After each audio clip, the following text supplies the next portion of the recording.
বন্ধুরা মনে রাখবেন, যত বয়স হয় একটা মানুষের ততই শৈশবের কথা, গ্রামের কথা এবং স্মৃতির কথা বেশি মনে পড়ে।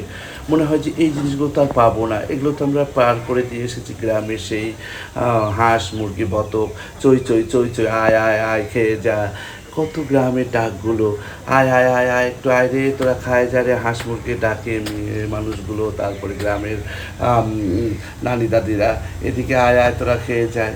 আর যত বয়স হয় ততই দেখা যাচ্ছে যে দিন দিন গ্রামের এবং স্মৃতির স্বপ্নগুলো জেগে ওঠে।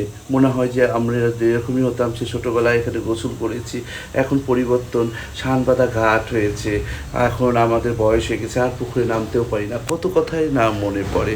তবুও মনে হয় যে প্রাণ ছুঁয়ে যায়, ছল ছল ছল ছল ছল ছল ছলা ছলা ছল ছল ছল ছল। মনে হয় যে সেই ছোটবেলার কথাই মনে পড়ে যায়। ভালো থাকবেন বন্ধুরা, কত কি মনে হয়।